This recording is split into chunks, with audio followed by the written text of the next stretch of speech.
And you hear that word, right? A bomb cyclone. It sounds like a lot, right? And maybe you've heard that term kind of thrown around recently on the national stage. Meteorologist Chris Michaels joins us now to explain what this is. Chris, polar vortex was kind of the buzzword of the flavor years ago, right? So why is bomb cyclone being used on the national stage? I mean, honestly, it goes back to something that's called bombogenesis, and we'll talk about what that means, but it's just kind of an odd phrase to describe a storm that's strengthening quickly. And when that happens, you have the air that's rushing toward the center of the storm and the air that's rising more quickly. So you're going to get some gustier wind and you're going to get some heavier precipitation like they saw in the western U.S. Now, this concept of bombogenesis or bombing out means that the air pressure within the center of the storm drops by 24 millibars within 24 hours. So again, just a strengthening storm, but it did bring a lot of rain, a lot of snow, a lot of wind to the western U.S. In fact, in the pink, this is where they're measuring snow in feet along the Sierra Nevada, the Cascades,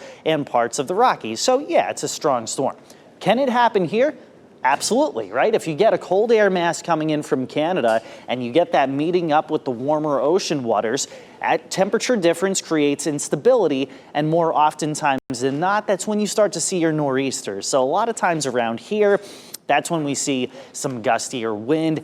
It, again, is just kind of one of those new buzzwords that we hear in the weather world, Chris, pretty often. You've done this for a while, Chris. What is it about these words that you think kind of begin their trail on the national circuit, making it way here? Because you don't see people throwing around Fujiwara effect like it's nothing. Right. And you don't look outside and go, man, it's going to be a bomb cyclone today. You know, it's just, it's one of those things.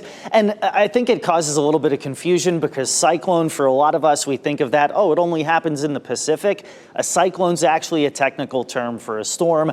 The bomb part of it just has to do with how quickly it strengthens. So catchy term, but it is what it is. Perspective's important. Yeah. All right. Thanks, Chris.